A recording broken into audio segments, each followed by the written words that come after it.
Hello and welcome to another Life in Lockdown series with me, Michelle Hammond. I am delighted to be joined by the beautiful man that is and the brilliant mind that is Nigel Franklyn, otherwise known as the Spa Whisperer. So Nigel, hello and welcome. Hello, Michelle Hammond. How are you?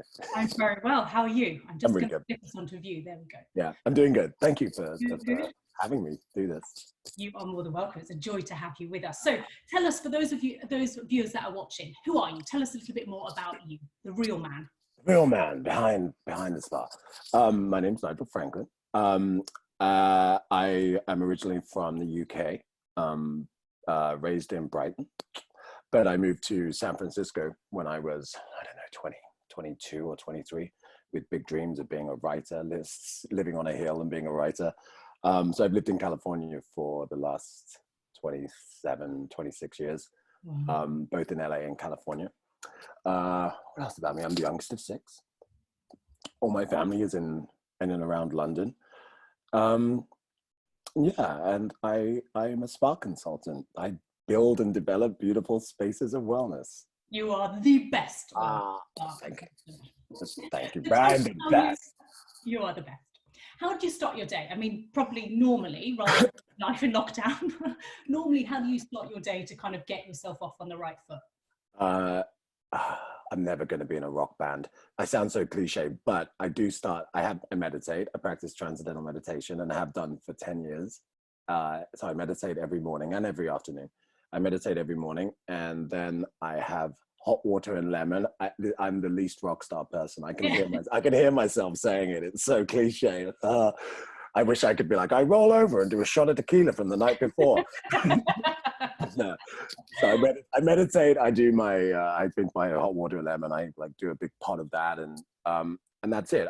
I recently have the schedule has gone into more of and then I look at the news and then I check the current things, and I'm trying not to do that. So I'll just drink my tea, and then when I was allowed out of my house, I would run around the block. I was only allowed 2 kilometers away from my front door, so I would run around the block a few times trying to get at least some exercise. Yeah. But yeah, generally, but pre or post lockdown, it's meditation and a cup of tea. Nice. Not take the Englishman out of the boy. The tea has to be. Yeah. I love it. What hobbies and interests do you do that light you up outside being an amazing spa consultant? What sort of lights you up? I paint. Okay. Yeah, kind of bold, obnoxious, colorful, a bit like me, I guess. And I read. I'm a ferocious reader. More so since lockdown, but yeah, no, I read and I travel. I mean, my hobby. I mean, really fortunate. I think my hobby, anything that I can imagine my hobby would be, I already do. I mean, travel is the wanderlust runs deep in me. You know that. Yeah, you're a born nomad. Oh, for sure. I am a citizen of the universe. Yeah. That's for sure. Yeah. No, you'll be back there. You'll be back there. Oh yeah. Thing back up. What makes you laugh to your belly? What gets you giggling? Oh, I think we've talked about this before. I have, in terms of humor, I have acute arrested development. I'm still the dirty, naughty schoolboy I was. And that's genuinely what I don't like is slapstick farce humor, like Mr. Bean, that kind of stuff. It gives me anxiety. Yeah.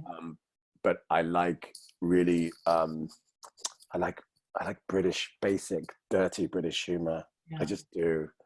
It makes me, Yeah, it is. Yeah. I mean, listen, I mean, yeah. I mean, everybody who knows me know if they want to make me laugh, they just have to throw in an F-bomb or something, whatever it is. But it's my humor isn't particularly elevated at all. Okay. We love it. So we know you're an amazing spa consultant, but tell us a little bit more about what that involves, because it's not just the projects you deal with. You're also obviously involved in an incredible brand with Moss of the Isles. Tell us a little bit about what you do. Moss of the Isles. Start with Moss of the Isles. And Moss of the Isles was a collaboration of a few of my great friends, and we created this this product, Moss of the Isles, using ingredients from Ireland and Britain, simply because as the work that we were doing consulting-wise in both the UK and Ireland, there was a gap, and people would always kind of ask us for this kind of, homegrown boutique kind of brand. So that's why we created Master of the Isles, and the response has been really, really beautiful. Consulting wise, it varies per job, and I started out as kind of a therapist developer. I mean, I started off as a journalist, and I went into being a therapist, and I became a consultant because I kind of developed myself and my own experiences with guests, and I wanted to kind of share that with other people, and I needed an army of therapists around the world, so I became the Spa Whisperer. So from that perspective, it's kind of personal development on the team of therapists, which is super important, I think, because empowerment in this industry is profoundly important. And then that's kind of morphed as my life just kind of, as I jump off one cliff and morph into something else, that's kind of morphed into now like full design and development. So now I work with teams of architects around the world and designers around the world, and actually creating from the ground up, from the blueprint up, creating spaces of surrender and wellness. So yeah, I mean, it was wonderful that I was able to go in and kind of build the team within the spa itself. But now I get in much earlier, and we're able to actually kind of build these emotionally sustainable and evolving spa and wellness centers. Which is incredible, isn't it? To kind of create from nothing, from a blank piece of paper and sort of initial concepts and thoughts and feelings, introduce that location, but then be able to work with the teams in such a unique way. Yeah. Well, I think, the days are gone where the hotels, I started out like building hotels in basements, like spas in basements, because hotels wouldn't have any space. And then then it kind of changed into, you're working with an architect, and now it's gone into you're working with a spa architect, or so I love the evolution of the recognition of what it is that we do, and the value that we have, and the impact that we make in people's lives. And yeah, I am not mad at my gig. Like I really love it. Yeah. I always say it's like being a child in a sweet shop, isn't it? Yeah, because it comes from such and for me, I mean, it comes from such an authentic space. I mean, it's what I truly like. It's my my DNA desire is for people. Just to jump back to why, if I may, I've told you this story 1,000 times, but when I was a journalist in San Francisco, I was asked to write a article for opening of a spa in Atlanta, Georgia. And I wasn't really a spa person, but I had this experience with this therapist, and she, for the first time in my adult life, I felt kind of safe and I felt wanted. And I remember everything about this therapist, everything. Her name was Margaret. I called my dog Maggie. I mean, I'd met this woman one time in my life. And the article that I wrote wasn't about the treatment, it was about the experience and the emotional connection. And that is not something that I ever imagined, because you don't have this, I'm going to go somewhere, I'm going to get a massage, I'm going to feel good, it's going to be pretty. That's kind of your level of expectation. And you never really put on top of that, and I'm going to have a human connection. And, but that's what happened to me, and it took me by surprise. So I became a therapist because I wanted to give that experience to people. And that's what I love about what I'm doing now, because I really genuinely feel that's why I call them spaces of surrender, because surrender is so important, because that's where the true, growth and therapy and evolution, it all begins there, because without it, you're just kind of bouncing off someone's shield. Yeah. And and that's what I love, why I love what I do, because I think it offers a solution. Yeah. And I think that's incredibly powerful for therapists out there as well, to know that actually they can make that difference. Yeah. Because I think actually quite often they get into this routine of thinking it's just about performing another treatment. And as you know, one of my pet hates is therapists that look at their columns and think, what's next rather than who's next. Oh my God, I do this all, this one thing, yeah. That is the reason I'm like, do you know what? You don't know how much a difference you make even if your client doesn't portray it, even if they look like the miserablest Sure. they have no idea how much benefit you can bring to that person. Yeah, I mean, I say this to therapists all the time. You look at your schedule, you don't see treatments, you see people. That's the rule. But even like, you know, Margaret in Georgia, but it's in Dubai 15 years ago, and a therapist taught me these kind of moves because I have asthma, and if ever I get a tight chest, these kind of tapping movements on my chest, which I still do. Another one taught me some stretching on the plane because I fly so much. I still do those steps. I mean, and these took these people 3 minutes to share something, and that I will carry with me forever. Well, we were doing this on the Teapots channel recently. We were talking about visualization, and this week's all about visualization. And I know you're a massive fan, but I was saying to people like 20 years ago when I bought on sort of Clarence and Espar on one of my accounts, Espar was very unheard of at that point. I introduced visualization before every treatment. So before any hands-on treatment, the girls had to either do a guided color imagery, a guided sort of safe place, or a kind of muscular relaxation, progressive muscular relaxation. And although they were nervous and anxious, what was really powerful was not only the clients coming out feeling better, and we knew that it would improve their massage by up to 80%, they started coming out and going, where was your safe place? Where was your color? Where was your, you know, and then even 5 years later, we'd have people go, oh, do you know, I still use that with my son, that visualization you taught me. And like, it's just such a gift, isn't it?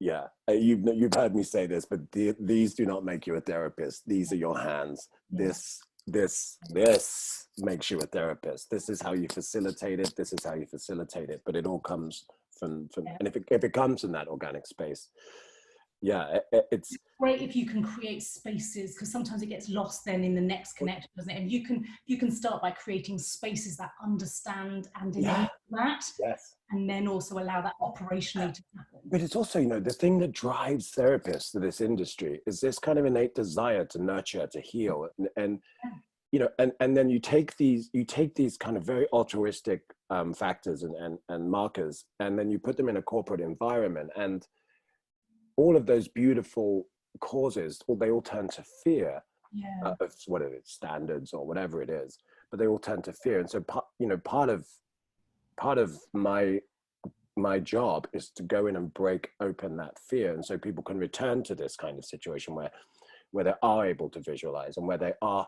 conscious with every person, with every situation. And I always call it the art of therapy, and that's the art of therapy. Like, you know, it's understanding who the person is in front of you, whether you're in a spa or not. I mean, I can do therapy with somebody in a shop, and just because I can read them and understand, you know, understand who they are quickly enough so that I can deliver the information in a way that they can receive it.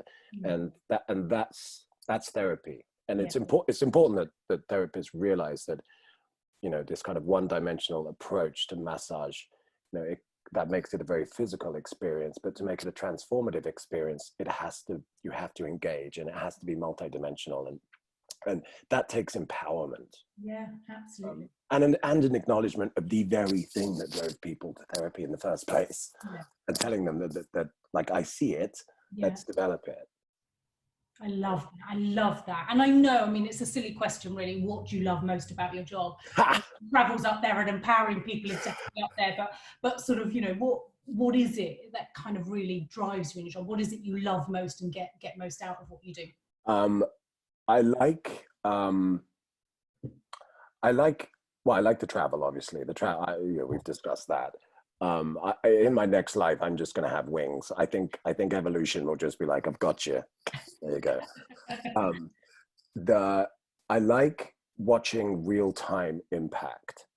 I like it. I like when I'm working with a team of therapists, not so much in what I'm doing now in terms of building and design and concept creation, but when I'm hands-on and on a spa, I like real-time impact because I see it. And I don't know. You know, there's a saying in Buddhism: a true master does not create students; a true master creates masters. Yeah. And that's my ethos for sure. I mean, I like that. I like leaving people feeling empowered, not because of me, but because of them. Like, you know, you've unleashed their, yes, developed them to yeah. yeah, love it. Listen, I mean, listen, there are a lot of things in this world that are about me. That's just not one of them. That's not one of them. You know me well. So moving on to the challenges, what are the things within what you have to do that challenge you the most? Reports. Yeah. Horrible. Yeah. It's a horrible. It's horrible. I love doing. I'm a creative. I'm not an operational person. I'm a creative person. So if you want me to, you know, do 100 PowerPoint presentation on a concept, that's where I live and breathe. But yeah, administration is not my bag. I'm just terrible at it. I'm offended by it.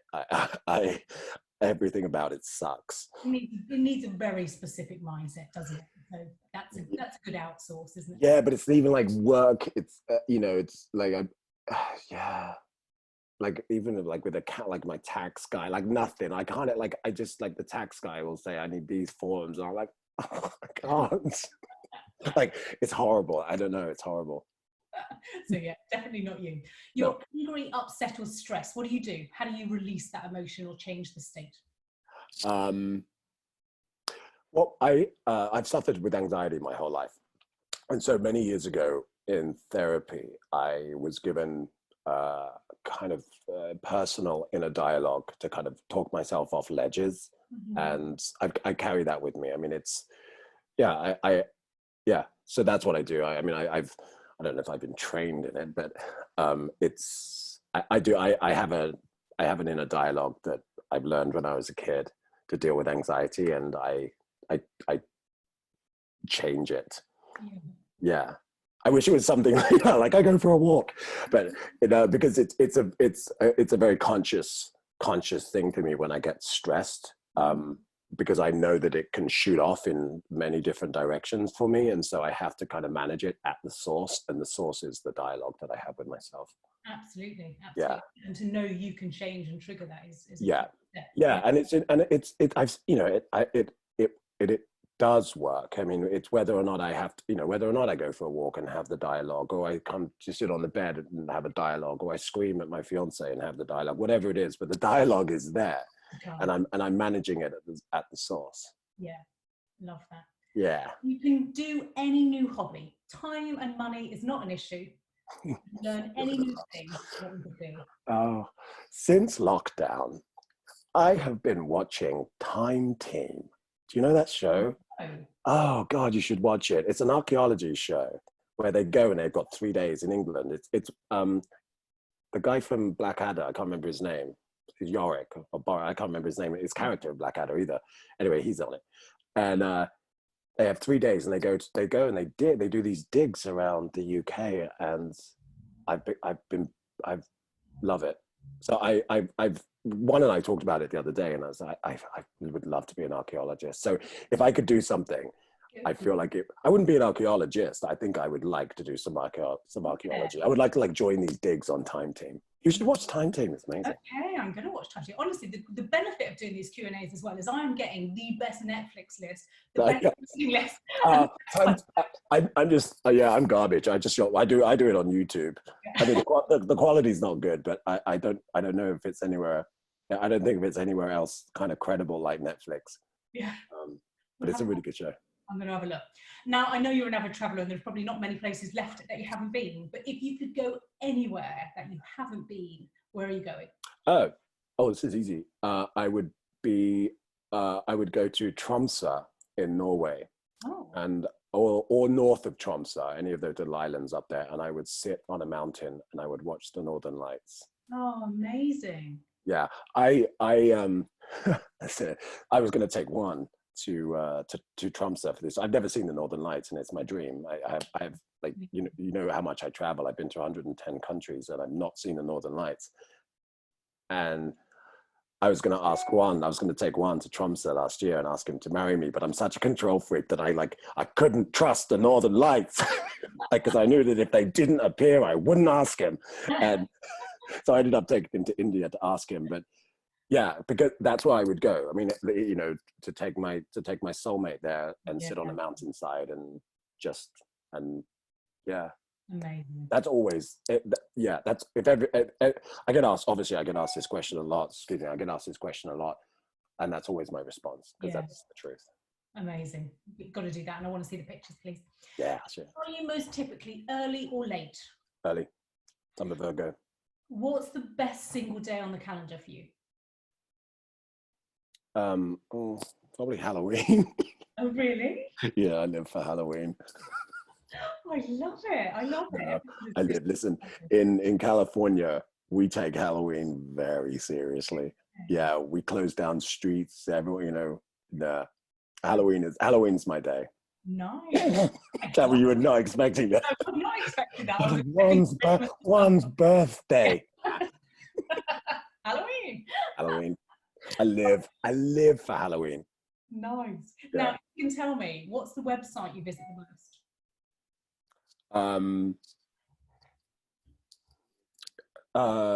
YouTube, really. Honestly, YouTube. Yeah. Well, recently eBay and Amazon, but it's terrible. It is terrible. The Amazon thing is not good enough. That's one thing out of lockdown. My other half is hoping that I stop. Right. The buy it now button is the worst invention. Like yesterday, I broke my morning teapot. I broke the teapot yesterday, smashed it into bits, and one was like, "What happened?" And I said, "I don't know. I broke it, but now I have a project." I like jump on Amazon, or it's arriving today, a new one. Oh, I love it. Yeah. But generally, YouTube. Okay. I don't know. I don't, and just because when I have 5 minutes, I just need to disappear somewhere, because it's yeah, exactly. Yeah. What keeps you up at night? What keeps me up at night? I don't know, really. I mean, I have a lot of unprocessed thoughts about what is happening now. I don't know.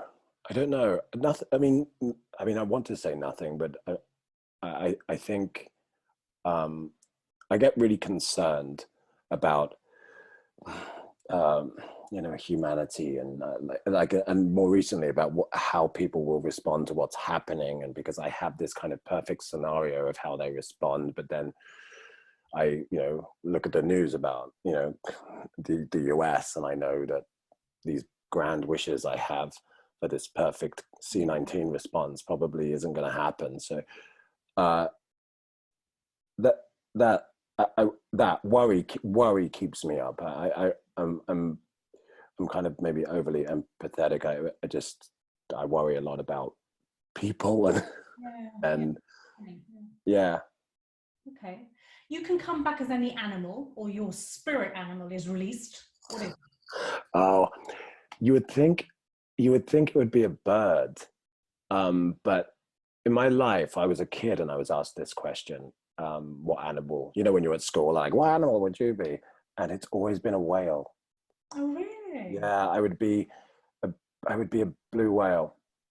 And the reason, I don't know how deep you want to go, but there's something kind of powerful and about blue whales, but also kind of isolated and just a little bit sad, but sad in a beautiful way. Like, yeah, there's a word lugubrious, I think it describes it best, but it's, yeah, but a whale, like just strong and just, and isolated. But I don't want it to sound morbid, because I would be a whale because they are profoundly just beautiful. Yeah. And it's not to suggest that I am, but I would be a whale because I connect with that kind of searching spirit, just in the dark, just strong and isolated.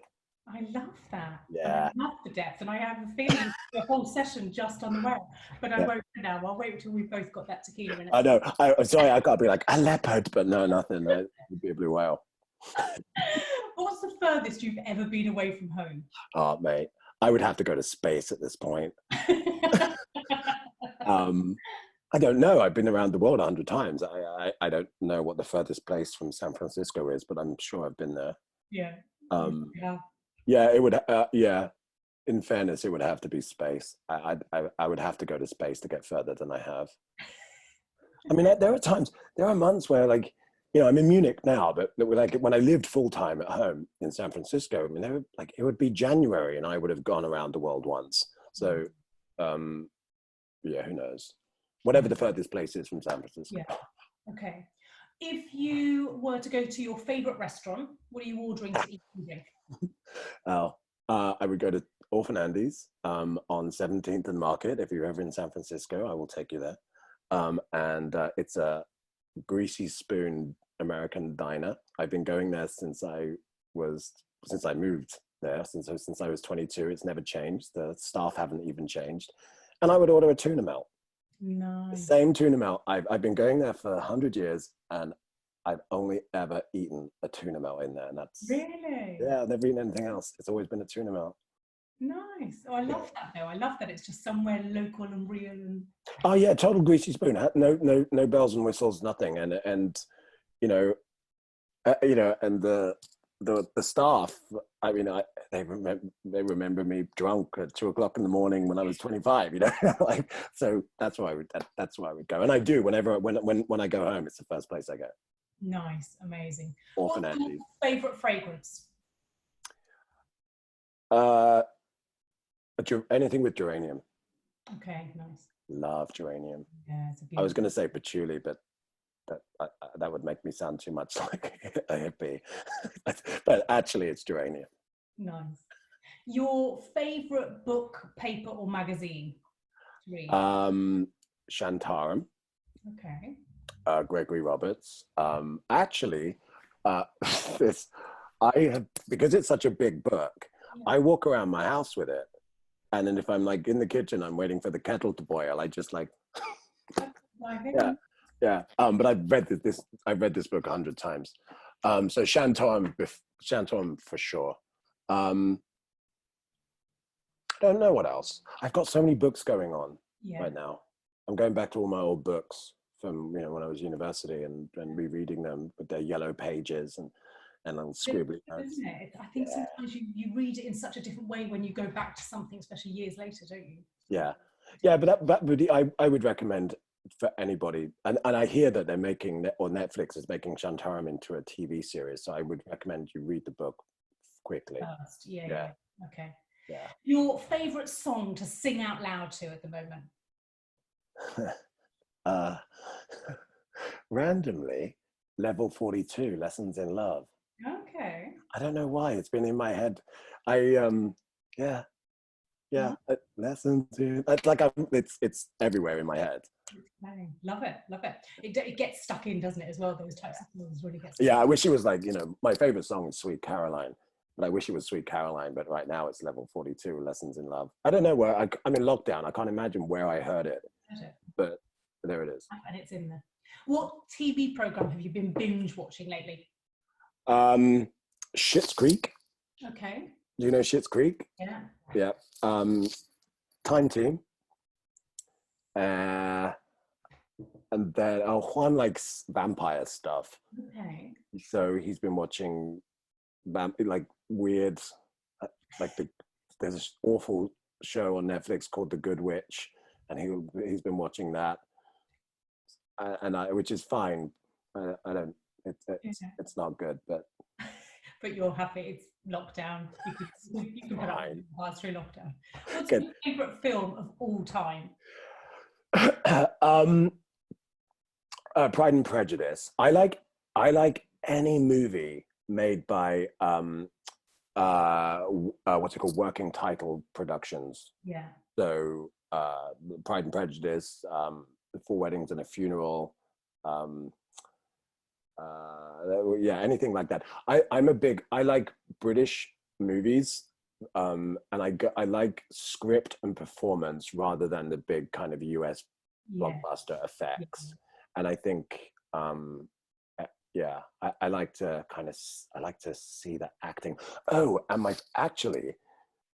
one of the most beautiful films I've ever seen. Did you ever see Me Before You? Yes. Oh, Yeah. that movie. Yeah. That movie changed my soul. I mean, just like performance wise, I mean, it was just, I mean, everything else, I mean, it was just tragedy, but it just, like, you almost couldn't get there because the performances were so good that it, you know, I read a long time ago, I read Anne Rice's interview with the vampire, and I had the same kind of reaction because it was so beautifully written that I had to stop reading it and remind myself that somebody had actually written this. Yeah. Like, I couldn't believe that the style and these words came out of another human being, and that's kind of the same reaction I had to that movie. Yeah, nice. Yeah, I'm not. Yeah, I'm not really a kind of a explosion kind of guy. I like story and performance. Yeah, me too. I'm with you. What irrational fears do you have? Chickens, always. No, don't. You didn't know this? No, I thought you said that. I'm like, what? Chickens. No, because I get like oh, I have such anxiety. No, I mean, I can even feel myself getting crazy, and yeah, nah, chickens. Is there any trauma there? Have you ever been? No, nothing. I had when I was younger, I had, because it like, don't, because I know you're laughing. there's a chemical, it changes the chemical balance in my brain or something. So I pass out. Like I get such panic that I just drop. Yeah, and I was in Peru a couple of years ago, and there were lots of chickens in Peru, but they were all kind of like gnarly. They weren't like those like British chickens. So I was okay with them. And then in Bali, of course, I spent a lot of time in Southeast Asia, and I'm okay with those kind of chickens. But I had hypnotherapy a few years ago to try to figure it out, and there's nothing. There's nothing.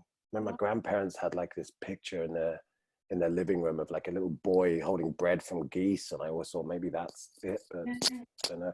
But I did the spa at the Bellagio in Vegas, like whatever, when the new ones are like 15 years ago, and it was the year of the rooster. And in the conservatory in the Bellagio, they had this giant chicken that was made out of flowers. It was 30-foot chicken made out of flowers. I mean, and this is the irrational part of the fear, right? And I was okay with it because it's obviously a 30-foot chicken made out of flowers, and I can process that. But then they turned it on, and it would go like this. Oh no, really? And so I would have to have the spa director come out and meet me and walk me past this giant chicken because I couldn't deal with it. Like, I couldn't process what it was. But this is the irrational part of it. Yeah. Like people like us, snakes and spiders, like I'm not afraid of snakes. I don't want to see one in my room because it's going to bite me and kill me. So I don't know that that's an irrational fear, but a chicken. Yeah, chickens. Everybody, I'm surprised you didn't know this. With my psychotherapy head on, I'm like, I really need to do some past life regression with you. We'll get you on the hypnotherapy chair myself. Oh my gosh, we have to explore that so much. I never knew that. No, but like, in Bali, and I'm like, I walk in, I'm in Armandari or somewhere, and I walk in, and the first thing I hear is a rooster, and and I'm there, kind of, meeting, Adrian Zeko or anyone, and I'm like having like this blind panic because I can hear a rooster. It's horrible. But then I just tell people, so that when I'm in these situations, because it's a funny phobia, so I tell people, and if I'm in these situations, then. But as you say, I mean, as much as we're laughing, like, it's not. I mean, fear isn't funny, is it? I mean, when you. No, I get. Yeah, I get super emotional. Yeah, my sister had chickens at her farm in Norfolk, and she had to move them. They were quite close to the house, and she had to move the chicken run, like behind a bush, behind a tree, because I just couldn't. And I cry and I shake and I pass out. I was in Key West a few years ago. I was in Key West, and I was walking down this main street in Key West, and a chicken just randomly like came out of as they do in Key West, and I passed out.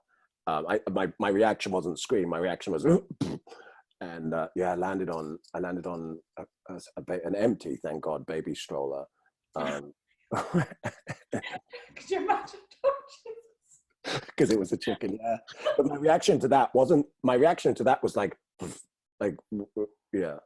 That's incredible. Oh gosh, we have to delve there. Not yet, not yet. Right, let's get out of that mindset. Where do you go to deeply relax, to escape and feel just content? Uh, I would say honestly, I would say home to San Francisco because it's my soul city. It's where I belong. But I I don't work in San Francisco. All my clients and projects are around the world. None of them are in San Francisco. So I think when I go home, I don't associate anything with work. Yeah, okay. Okay. And plus it's home and I'm on my couch and I've got my stuff and um yeah, I would say San Francisco is where I go home to really just stop and chill and see my friends and Yeah, that sometimes I don't see them for months yeah, and go to Orphan Andy's and just and nothing, you know, nothing's associated with work. And people with they say they know I'm from San Francisco and they'll say, what's the best spa in San Francisco? I'm like, I have no idea. I've never been to a spa in San Francisco. yeah. Incredible. But yeah, as you say, it's probably because of that you've been able to protect it as your real Yeah. place to sort Yeah, of. when I'm I'm just kind of, Nigel, hanging out with my mates, eating Yeah, tuna melts and, having a beer on a Sunday. nice. Nothing about it is the spa whisperer. It's nice to get away from that. Yeah, absolutely, absolutely.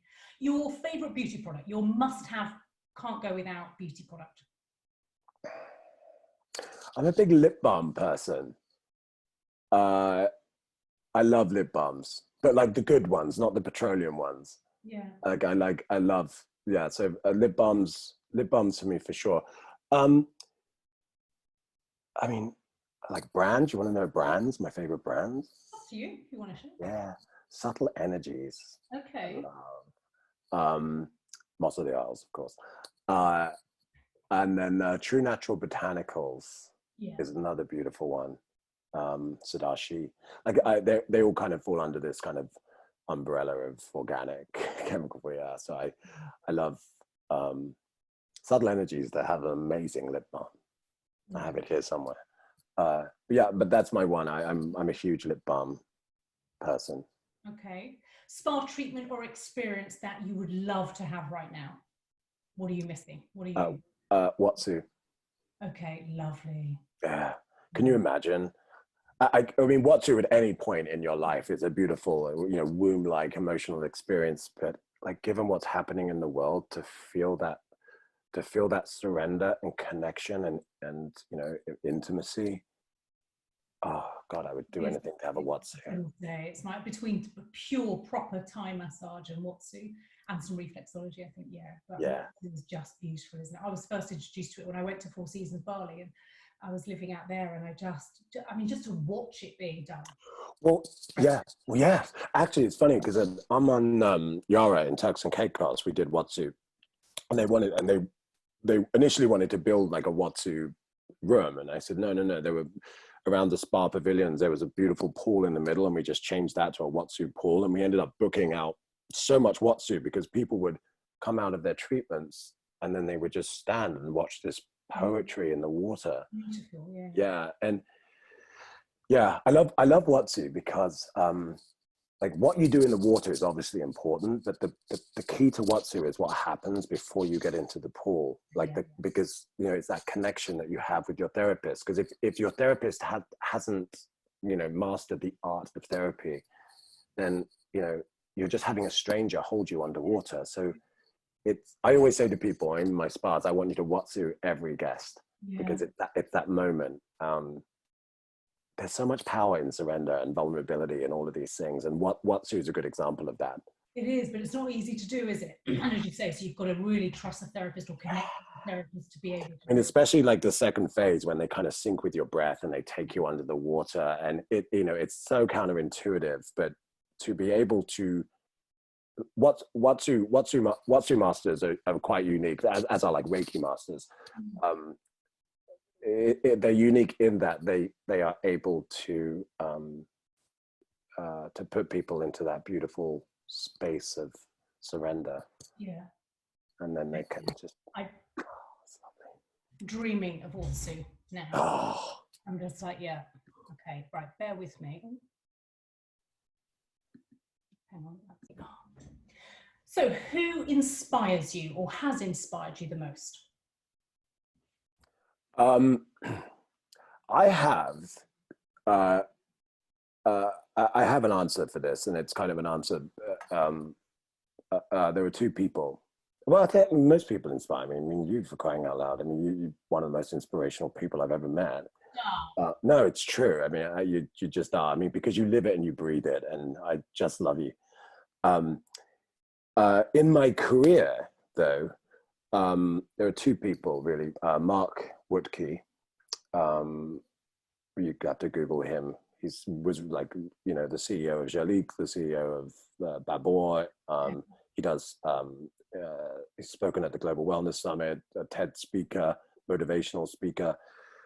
But he inspired. He was my boss when I first was like, I'm going to be a therapist in San Francisco, and they put me in charge of all of the Jalik spas in the US. It was when Jalik was building up, and I said to the owner, Jürgen Klein, and to Mark Woodkey, I don't know what I'm doing. Like, why would you give this to me? I don't know what I'm doing. And Mark said, just try everything. The worst I'm going to tell you is don't do that again.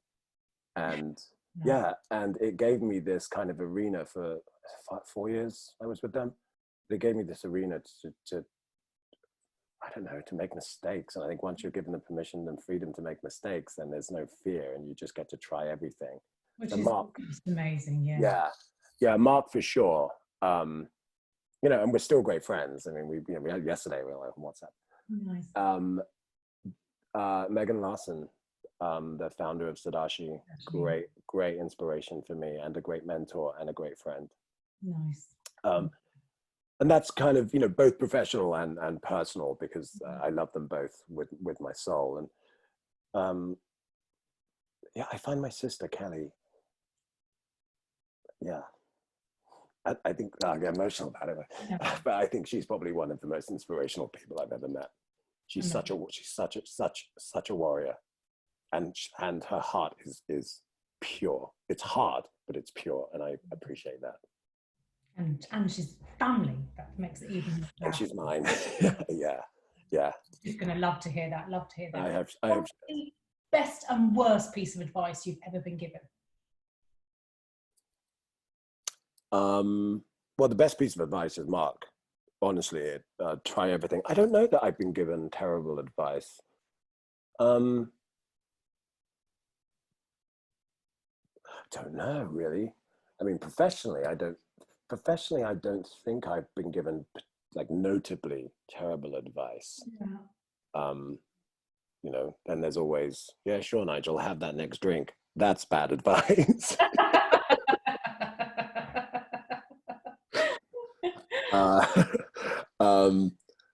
Yeah, I can isolate the best for sure. There was Mark. Try everything. Just, you know, and it was good. It was the best advice because because of the result that it gave. I mean, it was this man, even now, I mean, even now with me or with the world, he knows exactly what he's talking about. Yeah, amazing. Yeah. What's the most memorable gift you've ever received?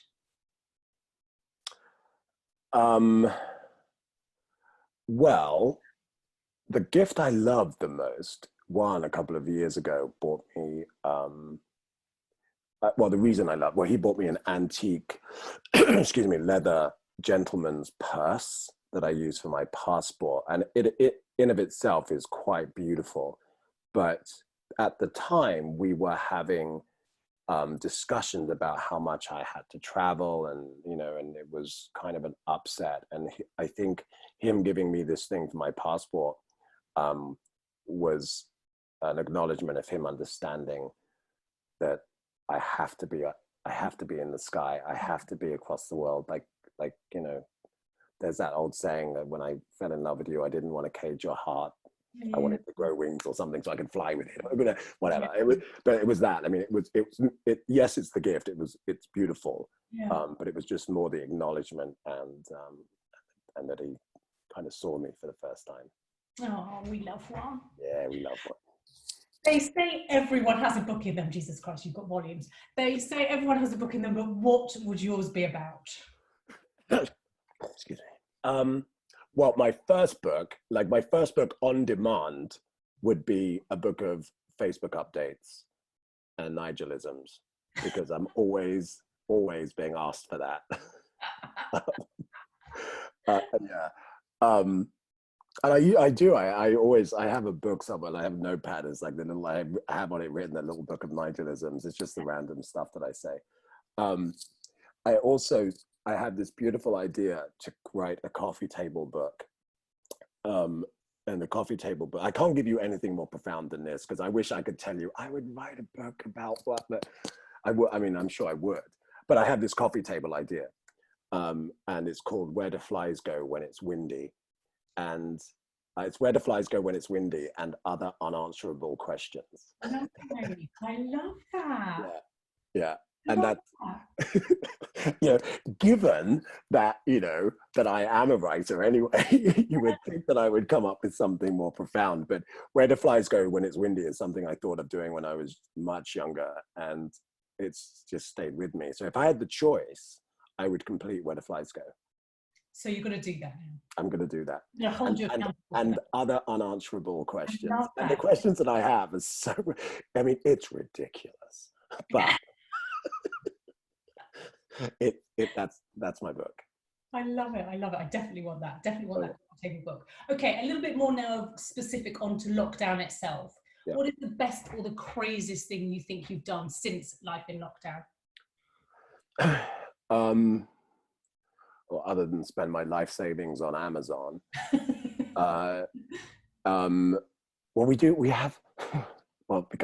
It's related to Amazon because we have daily deliveries. Whenever the guy comes to the door, I put on a tuxedo jacket and a bow tie just because it's like, you know, and I'm like in my, you know, shorts and sweats underneath, but it's like, oh, someone's coming, I'm going to dress up. So we've both started like putting on strange outfits when we answer the door to the Amazon guy. Nice. The Amazon guy's now writing his own book. Well, yesterday, he delivered something yesterday, but he delivered it to our neighbor and we were like, no, he doesn't like the outfit thing. We've got to, it's getting too saucy for him. Change it up. Bless him, he's too nervous. What's the biggest lesson you've learned since life in lockdown? I think we all have learned two really important lessons. Number one, the fragility of society. Number one, like how easily this can all be broken apart. And number two, of course, our own mortality. I don't know how people will respond to this as we come out of lockdown, but I'm more acutely aware of how fragile it all is. You know, and in that fragility, you know, that breeds appreciation and, you know, and of it all, and then that trickles out into, you know, more nurturing of it all.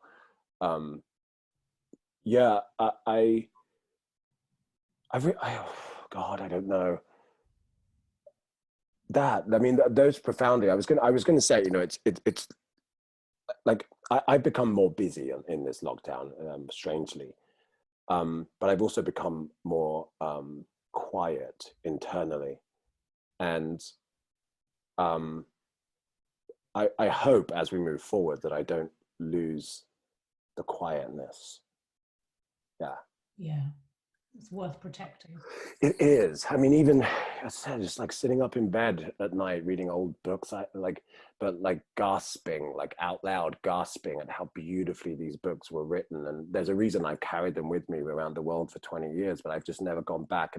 But like it's more than reading. Like I'm digesting them, and I'm taking a moment and I'm rereading the lines because it's written so beautifully. And it's been a long time since I gave myself that luxury of, you know, falling invisibly into the dark, beautiful abyss of my own head. I love that. But as you're talking about that, you have got the most beautiful rainbow sunbeam glowing down on the whole back of you and across you. I'm actually going to. Oh yeah. I'm actually going to take a picture for you. It's beautiful. That's a side. I got my little rainbow.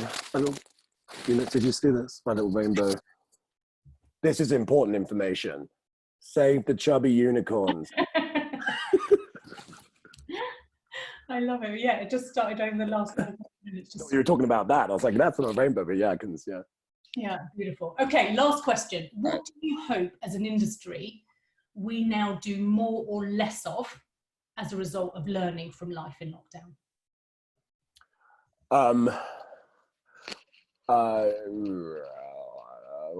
Hang on. Well, what do I hope as an industry we would do more of?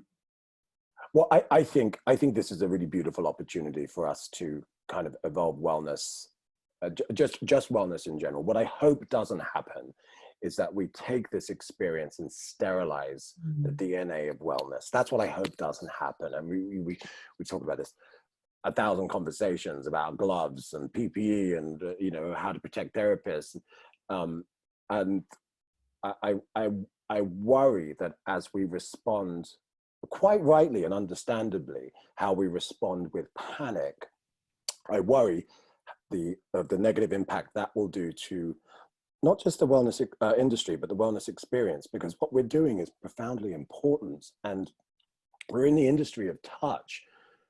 But you know,